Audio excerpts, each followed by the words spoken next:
So a few months back, I was dealing with a very persistent shoulder injury that was really lighting up anytime that I was going completely up overhead on this right side here. I had to go back to the drawing board and decide how I wanted to still get good pulling work in while not exacerbating that injury. First of all, I just gave it some time to heal, but once it started to get closer to 100%, I started to implement the rack chin up.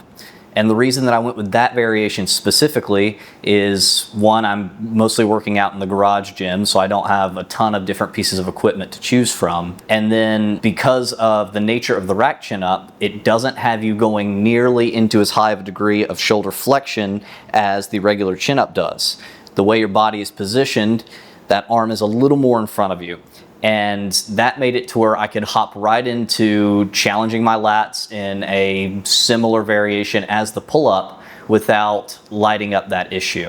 Where something like the rack chin up can come into play is that it gives you a good alternative that's going to be slightly biasing the lats a little bit more from a biomechanics standpoint, and that's not my area of expertise, so I don't want to go into that too much, but you are going to be, again, less in shoulder flexion. The lats are going to have a little better leverage, a little better advantage in that pulling position there. But I think something that's more valuable is the extra stability that's added by having that extra contact point of not just your hands on the bar or whatever implement you're using, but also your feet maintaining contact either with the floor or elevated up on a bench if you're doing a more advanced variation. That extra contact point makes it to where the inevitable sway, the little bit of back and forth that you're always going to have to fight to some degree in a chin up, even if you've gotten that skill down really well, that's eliminated there because you have that contact point. It's going to naturally keep you in place. And frankly, it just feels a little more machine-like.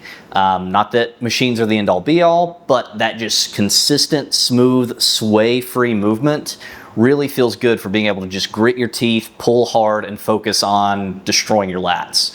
So that's one big reason that I really like it a lot. So there's that extra stability, but also it's a great regression. You might not be strong enough or able to do a chin-up or pull-up yet, and this is a great way to regress, whether you have feet all the way on the floor, flat below you, to where you can really use a lot of your legs to almost partially stand up with it, which is something that I do with clients a lot. Or you can walk your feet out a bit, be on your heels, start to elevate your feet up on a bench, all the way up towards the back of the bench. I find 30-degree angle, just kicked up on the back there, is perfect for me. And that puts me into a good pulling position to where I'm getting a lot of stretch on the lats down at the bottom, but the feet aren't so elevated that it becomes overly cumbersome or awkward just to get into position. So you have this whole range of where you can scale your position from feet on the floor to up at that elevation and find what works best to you and build up as you get stronger. And as you get stronger, something that you're going to have to look at as well is loading it, progressing it over time with more load. And that's where it can get a little bit more difficult with this movement. It's definitely doable. A weight vest is going to be the most obvious solution, but I don't have one of those in the garage. However, I do have chains. And I found that that's actually a surprisingly great way to load this, just draping them around the neck. You can add more chains as you get stronger. And with the chains, I've actually found that one of these giant carabiners works perfectly for clipping them all together to where it's not so bunched up. It's just really difficult getting them together like that. And this is just from a pair of those like hanging ab straps that I have that I never use. But that sort of large carabiner works perfectly for clipping the chains into place. Something I like to do as well with loading the chains, you can just throw them on the floor, pick them back up. But honestly, I found each time trying to get the chains all bundled up together and wrapped back around the neck is just kind of a pain in the ass. So what I've done is just taken one of my weight horns, thrown it on the rack, and I just slide the chains onto that weight horn when I'm not using it, rest, and then when I go back for my next set, I can just grab those off and throw them right back over my neck and hop into the next set of chin-ups. Now, as far as the setup, how you want to perform this, traditionally, it gets its name from just having the barbell in the rack, using the barbell to do the chin-ups from, and having the feet on the floor or elevated. And that's perfectly fine, but for me personally, my wrists don't love that just regular straight bar, complete supination of a chin up. So I find that it feels a lot better using either rings or my version, which is the D handles clipped to the hammock straps, which I have a whole video about, so I'll link that, check that out. I find that that gives you just more freedom of movement to have that wrist position exactly like you want, have that dialed in, and then you're good to go. If you don't have access to rings or the hammock strap with the D handles, where you can set that height where you need it, you're gonna have to go with something like the barbell. But another solution for that position of if you don't wanna go fully supinated or pronated is you could use something like a Swiss bar. If you have a Swiss bar, just throwing it in the rack the same way and performing it with that. I've done that plenty of times before, and that feels good as well. But you're gonna wanna find that position where when you are hanging at the bottom, your butt is either just above the ground or maybe barely touching. You obviously don't wanna go down so far that you're resting on the floor and not being able to get that full stretch. At the same time, you don't want it excessively high because then it's just gonna be awkward to set up. As far as how far forward your feet should be to get yourself into proper pulling position, I don't have an exact way to standardize that. It's gonna be a little bit of trial and error. But if you're going feet all the way elevated on the back of the bench like I'm doing, which again, I've got my feet kicked up on the back of the 30-degree incline, legs relatively straight, I find that you wanna be out far enough to where your hips are gonna be a little bit forward of where your hands are hanging, not so much that you feel like you're starting to lay out. You should feel pretty, piped, like you've really got those legs up there, but just slid forward enough to where you're starting to get into a more natural vertical pulling position.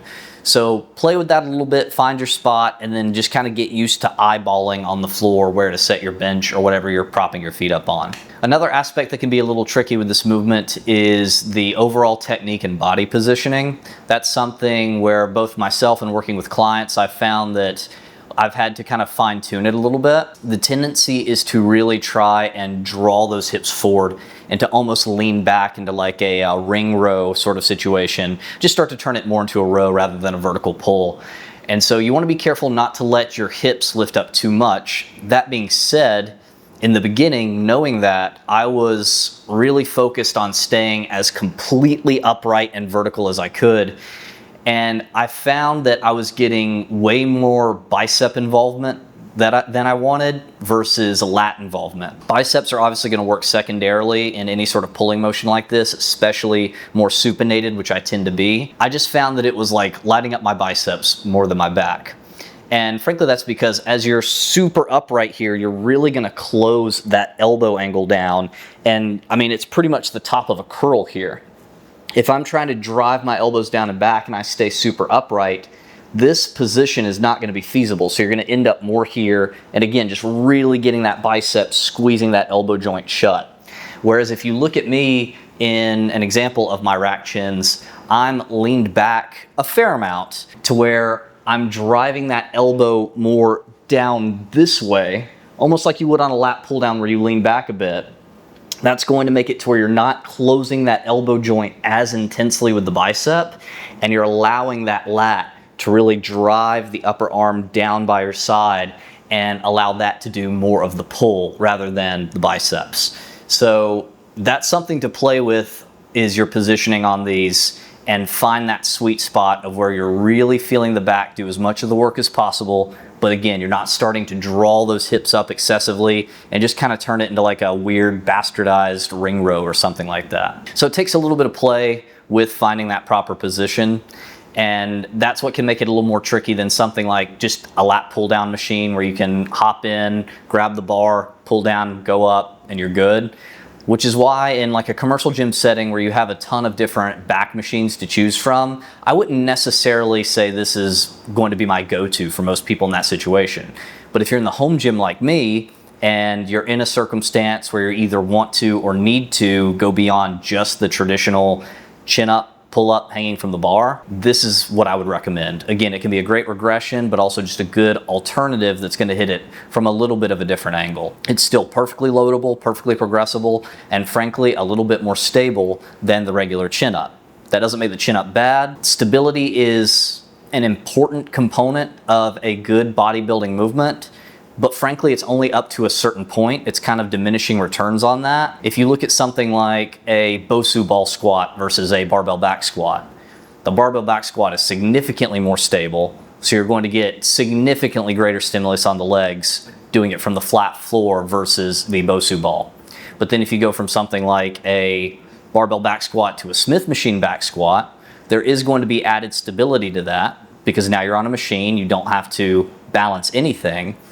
And there probably is just a little extra benefit that you can get from that, but that's starting to get into marginal territory.